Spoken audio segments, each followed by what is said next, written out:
I like to use this to kind of aim, and I am visually impaired, so I can be off a bit. I can kind of get that close, plus you're pulling down here and pulling up here.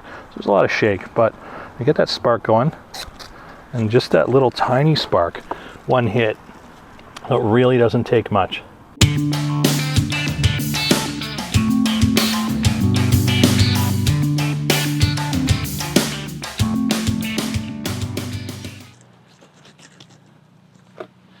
Hey everyone, welcome to the big backyard. It's Jay here again with Big Bad Blind Guy Bushcraft, and I am in my backyard just practicing. And you always have to practice, so get out there and try the stuff you want to do when you're out on the campsite or out on the trails. And you'll look more at the Ferro rod and some different ways of striking. So I'm going to use this cheap multi-tool, and I have a short video on that, nothing special about it. And I'm going to use the saw. It's amazing how much spark you can get from that. I'm going to use some dryer lint, and you guys have probably all seen this one. I'm just going to show that. And then my scout youth can have a look. We got lots of this. I wouldn't say it's age old, right? We haven't had this kind of dryer forever, but now that we do, my only concern with it, and we'll give it a try, is that it's synthetic, so it may give some weird off-gassing. And then we'll see if we can use this as just a way to extend that flame, so we can use it as a fire starter. Then you can package this up all kinds of ways: tin foil, straws. I really like wax paper, but I'm actually going to use cotton balls too in another video to show the difference in a different type of cotton. So we'll get to it. So I'm going to start with some practice striking without any of that dryer lint, and you can take a look at how much spark you're going to get. And I'm using a plate to just shield some of the picnic table, although it should be okay. You have to be careful. You're throwing some sparks that are pretty hot, a couple thousand degrees. But these teeth here, if you take a look, they're fairly jagged, so you need to be careful with that. But that's what's going to help us with the striking. Now it's going to shred up your ferro rod, but it can take it, and it'll give us some nice edges later if you have a flatter surface. Taking the multi-tool, got the saw blade out, nice and jagged, nice good striking surface here. It's a little oily from my last video where I was using cooking oil, which works great and protects this. And so a nice slow drag, and you get practice in there, and you're going to lean into it, and then eventually, see, it doesn't take much. Sometimes you're just scraping off the oil. Again, it's not about speed. I've said this in a lot of my videos. You can hear that crackle. You're going to get a decent amount of sparks and a little bit of force. So I like a little pulling up and a little pushing down. I find that gets the best results and maybe makes the least amount of mess. And you can kind of lock your elbow in there and give this a pull backwards, and just make sure there's no one behind you.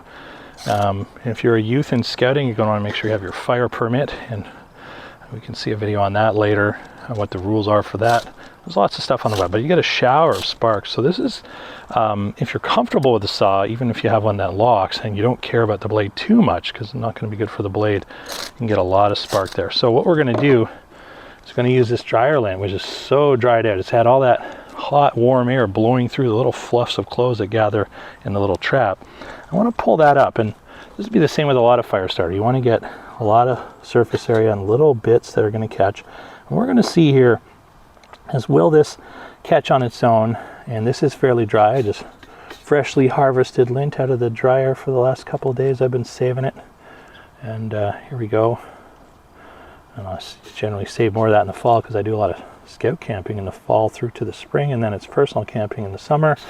And I'm doing other stuff, looking more for more natural stuff. So I want that barrel to have the sparks end up flying sort of the direction I want it. And generally with paper, I'm ripping up the ends and trying to catch the edge of it. So I'll either start it closer or further, not right in the middle. But this has got fluffy stuff everywhere. So as long as you get that barrel close, you can get some of those sparks in there. We can see what's it going to do. So we get lots of sparking, a little bit of smoke, and I think we were already, you could see it's going to burn. And again, who knows what's in there, like cotton, polyester, nylon, stuff I don't even know, rayon, whatever. It's going to burn on its own. It's got a very horrible smell to it, in my opinion.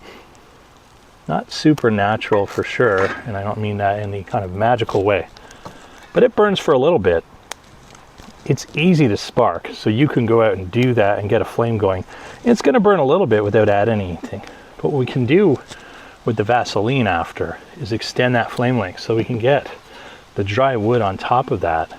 But just by itself, if you carry this around, and I carry something called a fire bag, it's a bigger one because lots of people use it, and I have a smaller little bag that I'll have in my carry around everywhere.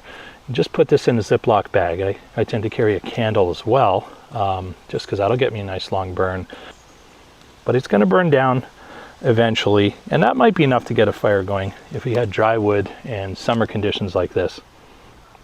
But if it's wet and you need a little bit more than that, you can see it's still going there, but it's smoking like crazy. We're going to try this with some Vaseline. So here we go. Got some Vaseline, nice big container for our fire starter. And you can just get a little wad of this. You don't actually need a lot to make a fire starter. And ways that you can really manage this is to wrap it in, I like wax paper because that's going to burn like a candle, but you can use tin foil too to keep it clean. And either you can dip your finger in and just wipe it off in here, which is what I'm going to do, or you can dip right inside the Vaseline, but that's loose lint, so it's going to get everywhere. Not that I use this for anything else. This is just kind of what I use it for. That's a big gob, way more than you need. It's kind of soak in, it's a little messy, and this is going to burn for probably a good while. And I'm going to just get that on there, and I'm going to use some of the Dryer Lint, and let's see if on its own, if it's that wet, if that's going to strike. Okay, so we're going to find that out together because I haven't actually tried that before. So we're going to get my barrel or rod down here and take the saw, which gives lots of sparks, and see, one, got a little bit of something there, but maybe we can't see that. Now that's catch there. So this is actually really going to catch a spark well. That flame is nice and strong. If it's windy, you're going to want to shield it from the wind. So just think about where you're planning your fire. Have it close by. Consider having some foil or something, depending on what's on the ground near you, because that'll let you pick it up and move it. That's another reason I use wax paper too. If you're quick with it, it's not going to burn right away. It's really needs to catch the end of the paper before the wax is going to burn. But we can move that and move it over into the fire wherever we need it to be. If you have a little wood stove that you're trying to pop it into or whatever. This stuff's goopy enough you could probably grab it with tongs when it's burning. I just didn't bring any out. So let's have a look. I'm going to let this go. We'll probably speed it up and we can see how long that burns for.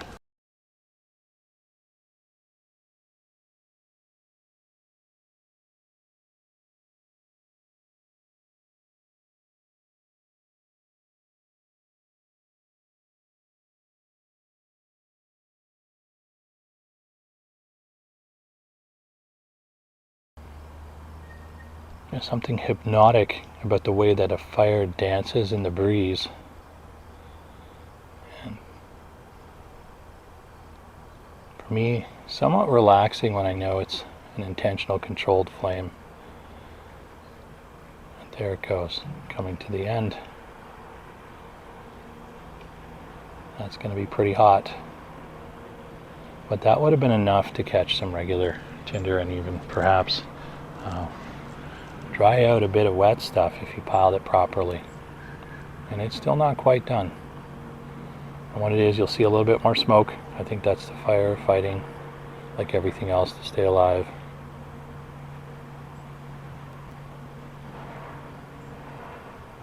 Oh, it's something floating around under the back corner now, over the back corner of my canoe. Normally I don't spot that stuff because I'm visually impaired, but the sunlight's right on it. And there it goes off the screen. And it looks like that's mostly out. That worked well. There's that extra smoke I was talking about. The petroleum jelly itself, that's going to extend the flame. The dryer lint's just going to burn all on its own, so you don't have to worry about that. And now I can smell it once that smoke has kind of gone up like that, a little bit of a, I don't know, a chemical smell. Hard to describe, but now I'll recognize it because I didn't typically use Vaseline. So for me, actually, I've used dryer lint, I've used oils, I haven't used the Vaseline. It's my first time, so thanks for coming along with me. We do know it works, and I've seen lots of videos on it. Go out there and again practice. I probably wouldn't go to a local park inside the middle of the city and light this up. And even in my backyard, I could get a neighbor who complains, and so far they haven't. They've seen me do all kinds of weird stuff. And lucky for me, I have a lot of trees around me, so this time of year, we're really not going to say too much. Thanks for coming to the Big Backyard and supporting my channel. I'm seeing all kinds of new people, comments. Remember, this is for people who are beginners, at least most of the stuff I do. Maybe I'll bring you something interesting you haven't seen, even if you've been around a while or you just enjoy watching this. I like to give some neat ideas. Some of them I've seen from someone else, actually all of them, but not on YouTube. It could be from my grandfather, an uncle, someone else in scouts, when I was a kid, army stuff, whatever it is. So I like to share that, and hopefully you guys like watching that. There is something hypnotizing here about the flame, and even though it's warm out, that warmth of the heat raises the spirits, and there's something satisfying about knowing that you can start a fire. And taking a tool like a ferro rod, even when it's wet, this one's covered in oil, and a saw or any other striking surface is just a nice hack to get it done the first time. It really feels good.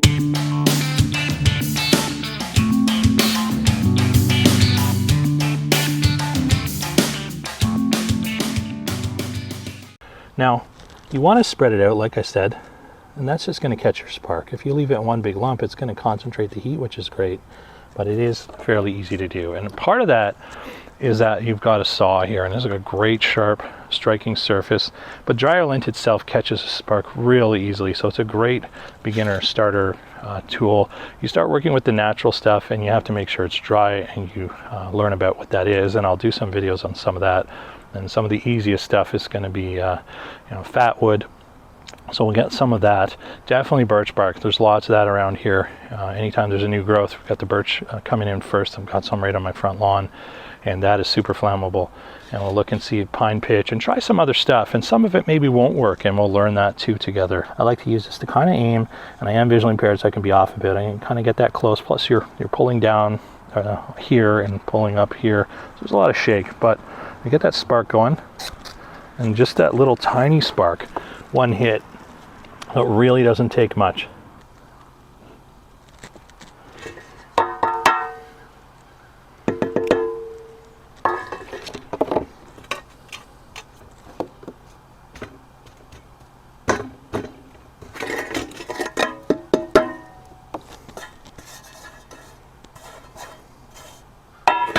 Tell you when I'm cleaning this off, and maybe I'll use this in some of the outtakes, it's hot, it's really sticky. I think that's the melted plastics, like when you melt some paracord. I'm going to keep that up where I can keep an eye on it, and I'm eventually going to submerge it with some cool water. Make sure that's out.